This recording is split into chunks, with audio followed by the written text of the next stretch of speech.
toutes et tous qu'on puisse... On parlera de leurs revendications dans un instant. Mais en tout cas, comme ça, à première vue, vous dressez un bilan plutôt réussi de cette journée. Vous aussi? Non. Non, parce que on a beaucoup parlé pendant la journée de qui étaient ces manifestants, qu'est-ce qu'ils voulaient. Moi, je sais juste une chose dont je suis sûr, c'est que c'était des Français. C'est mes compatriotes. Et je ne vois pas ce qu'ils ont fait de si grave pour être accueillis par des blindés.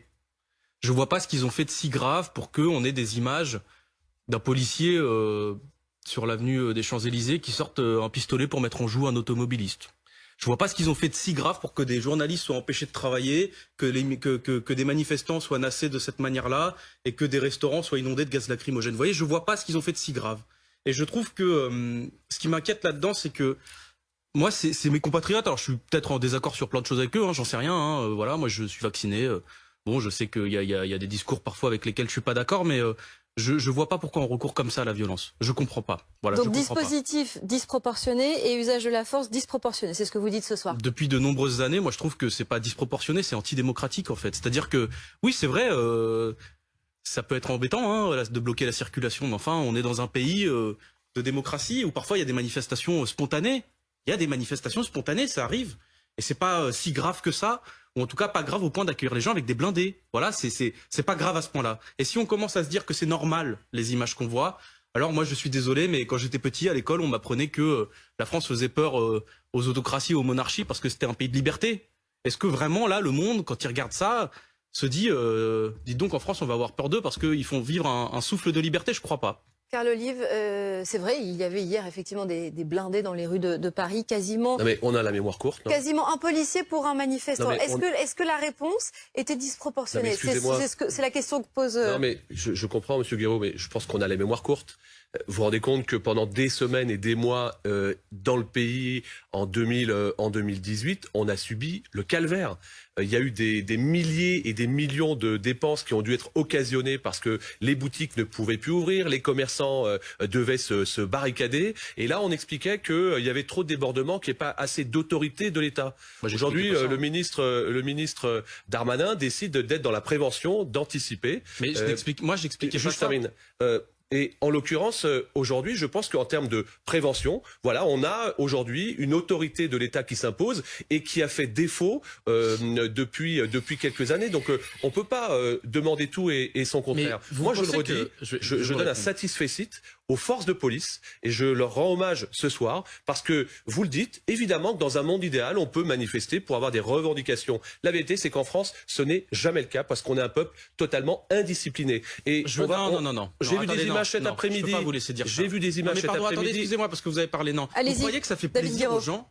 Vous croyez que ça fait plaisir aux gens, les gilets jaunes, que ça leur a fait plaisir de venir toutes les semaines sur les Champs-Élysées? Vous croyez que ça fait plaisir aux gens de pas voir sa famille le week-end, de faire un convoi des libertés? Aux extrémistes et au bloc, ça ne leur fait pas, monsieur, plaisir. C'est juste qu'en fait, au bout d'un moment, quand le prix des péages augmente de 2%, quand les prix de l'électricité, c'est 1,06 €, 1,07 €, 1,08 € le litre à la pompe, quand les prix de l'électricité et du gaz augmentent et que les gens n'arrivent plus à joindre les deux bouts, ça leur fait pas plaisir. C'est pas que c'est un peuple indiscipliné, c'est un peuple qu'en peut plus. Et c'est différent, vous voyez, c'est différent. Alors peut-être que on a une tradition en France de pas se laisser faire, mais moi je suis plutôt content de cette tradition, vous voyez. La preuve que non. Alors je vais juste vous donner, j'entends ce que vous dites et je partage effectivement qu'un certain nombre de Français veulent que effectivement ces conditions sanitaires, et c'est la boussole du virus qui va nous donner cette fin d'épidémie, on l'espère tous et toutes de toutes nos forces. Juste un tout petit florilège de ce qu'on a pu entendre, y compris sur l'antenne de BFM TV. Des micro-trottoirs. Il y a du VIH dans les doses de vaccins. Si dans 3 ans vous avez le sida, il ne faudrait pas vous plaindre. Des personnes des cortèges. Je suis pas d'accord avec ça. Ma liberté n'est pas menacée car je suis connecté avec la lumière et je dois partager cette information. Enfin. Mais vous moquez pas. Mais je me moque pas. Je reprends des dires. Non, c'est un micro-trottoir qui a été fait au cours de ces cortèges. Et enfin. Où vous voulez en venir? Je veux juste en venir qu'il y a effectivement, j'irais une majorité de personnes qui manifestent et c'est un droit. Et il n'y a aucune difficulté par rapport à cela. Après, il ne faut pas être dupe non plus. Quand on voit qui soutient ces manifestations, Monsieur Zemmour, Madame Le Pen, Monsieur Mélenchon, on est plus sur un échiquier. Non, mais on est plus sur un échiquier d'extrême. Les autres se sont bien gardés de pouvoir être solidaires de cela. Quand on parle, j'entends parler de succès de cette manifestation. Pardonnez-moi, relativisons. 32 000 personnes qui manifestent.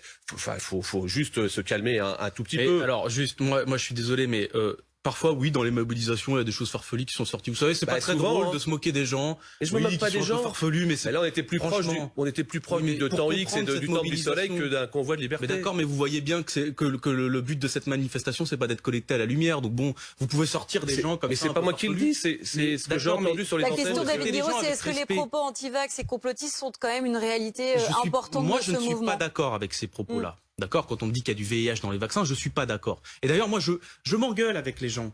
Mais je m'engueule de manière démocratique, je les frappe pas, voilà. Et je trouve qu'aujourd'hui, on est face à un gouvernement qui cherche plus à convaincre les gens. Il y a plein de gens, au bout d'une discussion, qui commencent à hésiter, parfois qui se disent, ouais, bah peut-être que j'ai dit une connerie. Hein. Et moi, ça m'arrive à moi-même, vous voyez. Et ça serait bien que ça arrive un peu plus aux gens qui gouvernent.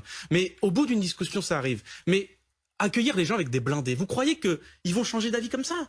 Vous croyez qu'ils vont rentrer chez eux et qu'ils vont se dire ah oui, il y avait les blindés, c'est qu'ils ont raison. En 2018, personne n'a été accueilli avec des blindés. On a vu le résultat. Ah bah tiens, des tags. Non mais attendez, il y a eu des gens éborgnés quand même. Non mais attendez, au départ, des tags sur l'Arc de Triomphe, des portes de ministères totalement bousillées, on était au Georges V tout à l'heure, les commerçants des Champs-Élysées qui n'ont pas pu travailler. Est-ce qu'on peut vraiment comparer ce qui s'est passé aujourd'hui à ce qui s'est passé en 2018? Chat échaudé, craignant l'eau froide. Oui. Je pense que effectivement, c'était bien de se prémunir. Sur la capitale, dans la capitale, disaient qu'ils le faisaient dans une logique de calme, d'apaisement. C'était plutôt bon enfant. Chère madame, vous n'êtes jamais à l'abri de débordements. Et on l'a vu. Moi, je suis là pour poser les questions. Est-ce que les blindés, c'était vraiment nécessaire? Oui, je pense que c'était nécessaire. Et c'est bien qu'il n'ait pas eu à intervenir. Évidemment, préparer les difficultés pour garantir une manifestation, somme toute, qui s'est bien passée. Il faut le dire. Ça s'est plutôt bien passé. Il y a quelque chose que vous ne comprenez pas. Et d'ailleurs, c'est dans plusieurs rapports, hein, que ce soit de la LDH, la Ligue des droits de l'homme ou d'autres, hein, qui expliquent qu'en France, il y a un problème. C'est que vous et beaucoup de gens, notamment ceux qui gouvernent, considèrent que le fait de manifester, c'est plus une liberté, mais c'est une menace. C'est-à-dire que systématiquement, quand on accueille des manifestations aujourd'hui à Paris, on considère les gens non pas comme des gens qui manifestent, parfois avec des excès, ça arrive, hein, mais comme des menaces. Si on ramène les blindés devant les gens, pourquoi on fait ça ? Parce que ça s'est très mal passé il y a quelques années. A priori, ces gens sont des gens extrêmement dangereux. Regardez comme ça se passait, regardez les cortèges. Et franchement, dans toute la France, moi j'ai des amis qui m'ont dit à Grenoble, etc. Ça s'est bien passé. Voilà, c'est bon enfant en fait. Vous n'avez pas besoin de balancer des lacrymos dans la tronche de tout le monde. Monsieur Guiraud. Et je finis juste très rapidement.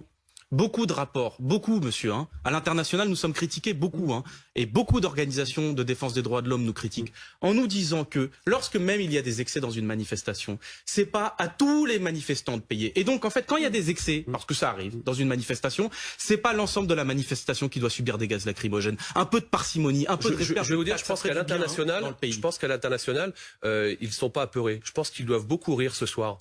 Ils doivent beaucoup rire ce soir sur un convoi des libertés. Faut savoir de quoi on parle. Si on veut parler on va parler des revendications dans un instant. Non, mais simplement, si on veut parler des libertés, regardons ce qui se passe du côté de l'Ukraine. Qu'est-ce que vous dites à ceux qui sont en ce moment sur les Champs-Élysées et qui refusent de quitter les lieux? Quel message vous voulez leur faire passer? Bah, que je les comprends.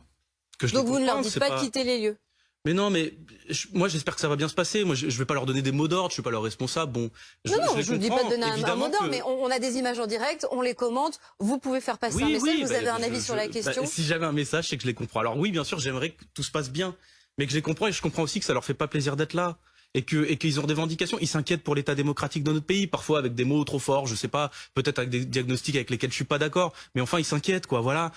La manifestation c'est quand même l'acte le plus pacifique pour exprimer son idée. On n'a rien de mieux, vous préférez quoi, qu'on passe tout? Mais monsieur Guiraud, on est d'accord, sur le papier vous avez complètement raison. Y a-t-il une manifestation, monsieur Guiraud, qui s'est bien passée lors des Gilets jaunes? Honnêtement. Mais pourquoi elle s'est mal passée celle-là? Non mais y a-t-il une... Elle s'est bien passée celle-là. Vous pensez vraiment qu'elle s'est bien passée? Y a-t-il une manifestation... Répondez à ma question. Y a-t-il une manifestation qui s'est bien passée au cours des semaines de Gilets jaunes? Plein. Non, déjà sur les ronds-points, ça se passait très bien. Non, mais monsieur, dites pas ça. Vous savez très bien que à l'intérieur de celles et ceux qui manifestaient légitimement, vous aviez des extrémistes qui venaient tout simplement pourrir ces manifestations et être face à face avec les forces de police. Contrairement à vous, répondez à ma question. Je vous réponds. Contrairement à vous, j'étais à l'intérieur de ces manifestations. J'y étais.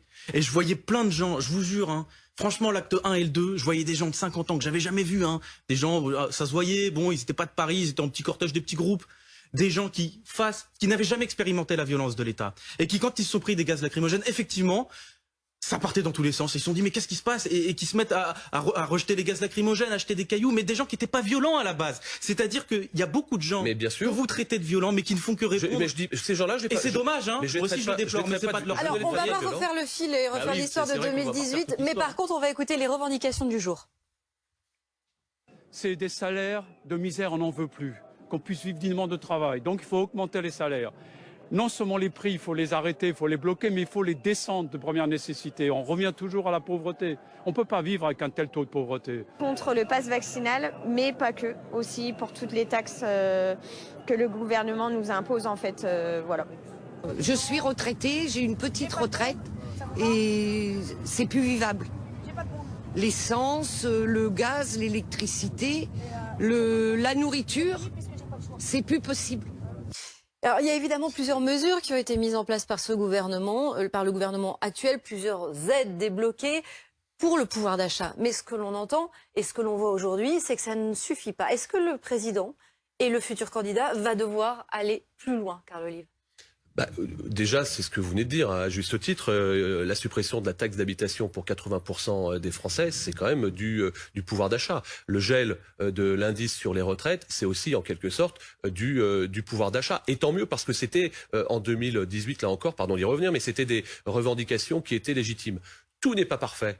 Tout n'est pas parfait, évidemment. Et il va falloir effectivement écouter et aller sur le terrain pour écouter l'ensemble de ces doléances. Mais encore une fois, moi, j'aime bien aussi faire des comparaisons avec ce qui se passe en Europe. On doit être parmi les meilleurs de la classe. Le plan de relance qui a été fait pour les entreprises, la réindustrialisation de ce pays. Encore une fois, il suffit de regarder les chiffres. On a un chômage qui est au plus bas depuis 13 ans. On a une hausse de croissance qui n'a jamais été aussi importante. Je dis pas que tout est parfait. Je dis que ça va dans le bon sens. Et Monsieur Guiraud, pardon de le dire, encore une fois, ça fait pas 7 ans que ça dure. Ça fait des années. Donc toutes celles et ceux qui donnent des leçons aujourd'hui, on est en pleine élection présidentielle, commenceraient à bien balayer devant sa porte et plutôt de se flinguer les uns des autres, faire des propositions qui soient des propositions concrètes. Mais d'abord, ne commencez pas par enfumer les gens. La taxe d'habitation, vous venez d'en parler. Les 15% les plus pauvres, ils ne la payaient pas, monsieur. Donc en fait, vous l'avez supprimé, c'est bien, mais les 15% les plus pauvres, ça fait aucune économie pour eux. Je l'ai pas supprimé, mais de la même manière que la baisse de l'impôt sur les revenus, quasiment, enfin, les 50% français, enfin 45 je crois, % des Français les plus pauvres ne payaient pas l'impôt sur le revenu. Vous avez fait des baisses de taxes, les baisses des impôts de production, superbe. Pour une PME, ça représente quelques centaines d'euros de gains en moyenne. Par contre, les grandes entreprises, quelques centaines d'euros, c'est quelque chose, Monsieur Guiraud. À l'échelle d'une société, c'est pas grand-chose. C'est quand même quelque chose. Par contre, les grandes entreprises, c'est plusieurs millions d'euros en moyenne. Vous voyez ? Donc il y a un traitement défavorable. Et maintenant, si on veut faire des choses, regardez les prix du carburant. Regardez les prix du carburant. Non, mais quand je vous écoute, les chiffres de, non mais attendez, les chiffres de Total. Sur le carburant, rien n'a été fait. Mais en fait, on nous prend pour des imbéciles, je suis désolé. Regardez les chiffres de Total, 15 milliards d'euros de dividendes. 15 milliards d'euros de dividendes, et on nous annonce qu'on va donner 100 euros aux Français. Mais peut-être qu'au lieu de donner des chèques, c'est-à-dire l'argent de l'État, c'est-à-dire l'argent des Français, peut-être qu'on devrait se dire que c'est aux fournisseurs de payer. C'est une proposition qu'a fait Jean-Luc Mélenchon. On vous demande pas d'adopter tout notre programme, mais pendant la crise, si on avait rétabli l'impôt sur la fortune, juste pour faire un peu de solidarité, si les grandes fortunes, les milliardaires de ce pays n'avaient pas vu leurs bénéfices s'envoler de 60%, de plus de 60% leur fortune, en pleine crise, on aurait pu dire pendant ce moment-là, on fait vivre un peu la solidarité. On vous demande pas de le faire pour toujours, ça c'est notre programme, mais au moins pendant la crise. Et aujourd'hui, vous nous dites que la croissance repart, etc. Mais pardon, vous la comparez à une année où la croissance a chuté, donc moins 5 et plus 5, ça fait 0. Est-ce que c'est vrai ou pas ? Mais c'est, monsieur, dans l'absolu... Est-ce que c'est vrai ou pas ? Est-ce que le chômage n'est pas au plus bas depuis 13 ans ? C'est vrai ou pas ? Encore une fois, vous regardez les catégories. Répondez aux questions. Non mais c'est bien, je réponds aux questions. Vous avez mis donc des vous centaines de pas. milliers... Bah si, regardez, je vous réponds. Donc les deux questions que je vous pose, vous êtes d'accord avec moi ? Je vous réponds avec des chiffres concrets. Vous avez mis des centaines de milliers de gens là en formation. Donc c'est les catégories D et E, d'accord ? Ils sont en formation. C'est pas sûr qu'ils auront travail à la fin. Par contre, ils sont plus comptés comme chômeurs. Vous avez des gens qui sont des catégories précaires sur les catégories B, C et D, où là, vous avez beaucoup de journalistes. En fait, les chiffres parlent d'eux-mêmes. Le chômage a augmenté. Il a réduit en catégorie A, peut-être, mais enfin, il y a une masse de précaires aujourd'hui dans ce pays qui est plus forte qu'avant la crise. Donc moi, je veux bien qu'on discute des chiffres, mais il faut partir sur des bases honnêtes.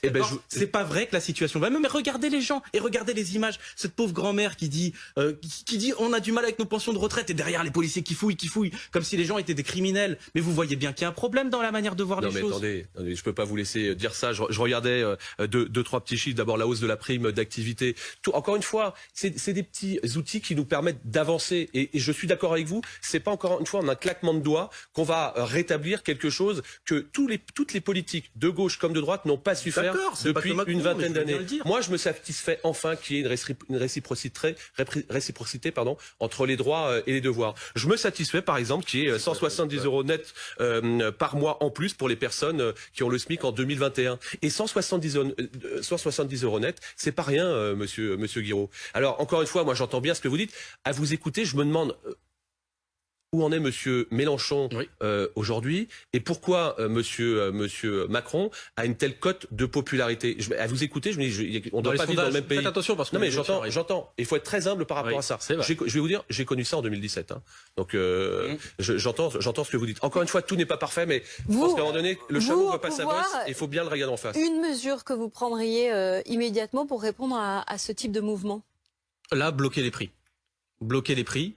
Et faire payer les fournisseurs pour les hausses qui ont eu lieu. Parce qu'il ne s'agit pas que de bloquer les prix. Il y a eu une augmentation. Donc c'est aux fournisseurs bloquer les prix des carburants. D'énergie. Et à long terme, d'ailleurs, faire un pôle public de l'énergie, parce que je ne vois pas pourquoi l'énergie est sous la tutelle du privé. Ça devrait être un bien public. On n'a pas d'argent à se faire sur l'énergie. Il suffirait juste de fournir le service. Mais après, il y a plein d'autres choses. Le SMIC a mis 400 € net. Vous savez, franchement, avant de venir, comment vous le financez? Mais sur ce point, par exemple, sur le blocage des prix de l'énergie. Bah déjà, ça a commencé avec l'essence. Il y a eu une partie des taxes qui ont été bloquées. Après, sur la répartition, encore une fois, des grandes fortunes, moi, je partage en partie ce que vous dites. Alors, qu'est-ce qu'on attend? Et qu'est-ce qu'on attend? Mais encore une fois, tout se fait pas en un claquement. Mais ça fait un an et demi là. Tout se fait pas. En un an et demi, c'est pas tout n'est pas simple, monsieur Guiraud. Vous rétablissez l'ISF, je vous assure, c'est 3 milliards de plus dans les caisses. Hein. Baisse de l'impôt sur le revenu dès les premières tranches, augmentation de la prime d'activité de 100 €, la prime Macron. Il y a eu beaucoup de choses qui ont été faites notamment dans le quoi qu'il en coûte. Le plan de relance de l'économie, c'est quelque chose d'historique. Tout le monde le prend en exemple lorsqu'on est à l'étranger. D'ailleurs, je dis souvent, on n'est jamais autant français que quand on est à l'étranger. 700 000 apprentis. On est parti à 350 000 il y a quelques années. On est à 700 000. C'est un passeport pour l'emploi, l'apprentissage. Reconnaissez au moins qu'il y a des choses qui ont été faites. Non. Pardon, attendez. Je suis juste pas d'accord. Monsieur Guiraud, tout ce qui est excessif est insignifiant. Et c'est pour ça que ça prend pas à l'extrême gauche. C'est notamment pour ça que ça prend pas. Parce que tout excessif est insignifiant. Mais moi, j'ai l'impression d'entendre des éléments de langage. Vous dites, on a donné 100 € aux Français. C'est vrai, vous avez donné 100 € aux Français. Mais les hausses du prix de la vie, c'est combien? C'est plus de 100 €. D'accord? Aujourd'hui, quand vous cumulez les augmentations d'essence, d'électricité et de gaz, c'est vrai que vous avez donné un chèque. Oui. Je ne le nie pas. Mais le chèque est inférieur à la hausse. Il y a les mesures qui sont mises en place et la conjoncture actuelle. Oui, mais les chèques sont inférieurs à la hausse. Et par ailleurs, les chèques, encore une fois, je le dis, c'est les impôts des Français. Donc moi, je suis pour, au lieu de faire des chèques avec les impôts des Français, faire payer les fournisseurs. C'est une proposition que nous faisons. Et ça, je suis désolé, ça prend pas 1000 ans. L'impôt sur la fortune, c'était 3 à 4 milliards. On aurait pu le rétablir au moins temporairement pour faire payer les plus riches qui ont beaucoup gagné en richesse pendant la crise, alors que tous les Français étaient en train de se saigner. Ça, c'est une mesure concrète, 3 à 4 milliards qui pourrait passer dans la fortune des plus défavorisés. Parce que, encore une fois, je vous le dis, vous avez baissé des taxes, mais qui n'ont pas forcément profité aux plus pauvres. À tel point qu'aujourd'hui, sous le quinquennat Macron, l'effet concret avéré du quinquennat Macron, c'est que les 5% les plus pauvres ont perdu en niveau de vie et que les 5% les plus riches ont gagné en niveau de vie. Si vous trouvez ça normal, moi je ne le trouve pas. Voilà, c'est tout. Je note quand même qu'encore une fois, de façon historique, on n'a jamais eu autant d'emplois et de presque de plein emploi. Non mais voyez bien que ça colle pas. Vous n'êtes pas d'accord sur le constat et c'est pas très surprenant, mais on va essayer d'avancer un petit peu. De quelle manière Emmanuel Macron peut-il répondre à cette détresse qu'il dit entendre, hier dans les colonnes du journal Ouest France, c'était nos confrères de Ouest France, il a appelé au plus grand calme, mais il a aussi dit qu'il entendait la détresse de ces gens, certaines revendications. Est-ce qu'on doit s'attendre à plus? Est-ce qu'il va devoir répondre avec de nouvelles mesures à cette détresse de certains Français? Alors d'abord, il y a eu beaucoup de choses qui ont été faites de la part de ce gouvernement. Et vous les avez évoquées. Oui, encore une fois, sur le quoi qu'il en coûte, le plan de relance de l'économie, c'est quelque chose qui est historique, qui est montré en exemple de l'ensemble quasiment des pays européens. Donc il faut le dire, le travail qui a été fait par Bruno Le Maire, il faut quand même le mettre en exergue. Ensuite, moi, je vais vous donner l'exemple du département des Yvelines. Il y a 22 000 emplois non pourvus dans le département des Yvelines. Il y a 400 emplois non pourvus dans ma collectivité, 40 emplois non pourvus dans ma mairie. Il y a du travail. Il y a du travail aussi pour celles et ceux qui ont envie de travailler. Et celles et ceux qui veulent plus travailler, eh bien peuvent plus travailler avec des heures de défiscalisation qui sont à la clé. Ça va dans le bon sens. Et encore une fois, pardon de le dire, mais l'apprentissage va aussi dans le bon sens lorsque à la clé il peut y avoir un emploi durable. Ça n'a pas été fait avant. C'est pas, on n'est pas dans un idéal de l'idéal, mais en tout cas il y a des mesures qui sont posées, il y a des mesures qui sont concrètes et qui font avancer le pays. Encore une fois, en termes de baisse de chômage et en termes d'emploi. Enfin, excusez-moi, le tout à chacun, c'est de pouvoir travailler plutôt d'avoir un intérêt à rester chez soi. Je voudrais qu'on semble. écoute une réaction de Marine Le Pen sur cette journée de mobilisation et les revendications de ceux qui étaient dans la rue aujourd'hui. Les Français ne s'en sortent pas. Ça fait des semaines que l'énergie augmente dans des proportions qui sont spectaculaires. Il y a un certain nombre de Français qui ne se chauffent plus. Il y en a qui n'arrivent plus à mettre du carburant dans leur voiture. Et quelle est la réponse du gouvernement? Rien, zéro. Zéro, on ne leur répond pas. Cela fait des semaines que l'on sait que le pass vaccinal, le pass sanitaire, ça ne sert à rien. Et plutôt que de retirer ces restrictions aux libertés individuelles, le gouvernement ne fait rien. Donc évidemment qu'il crée les conditions d'un agacement, d'une indignation qui est de plus en plus forte jour après jour. Il est vraiment temps que le mandat d'Emmanuel Macron se termine pour qu'on puisse enfin retrouver en France en même temps le bon sens et une forme de sérénité. Vous dites la même chose en fait. Non, parce que je sais qu'elle le fera pas et je vois pas ce qu'elle fera de plus parce qu'elle c'est aussi l'ordre à tout prix. Hein. Donc le jour où il y aura des gens qui manifesteront contre Le Pen, ça sera des blindés voire pire. Mais maintenant, il faut quand même se dire les choses honnêtement. Vous dites il y a de l'emploi en France. La DARES, elle disait à la fin de l'année 2021 qu'il y avait 264 000 emplois vacants. Rien qu'en catégorie A, il y a 3 millions de chômeurs. Donc en fait, il y a 13 fois plus de chômeurs que d'emplois vacants.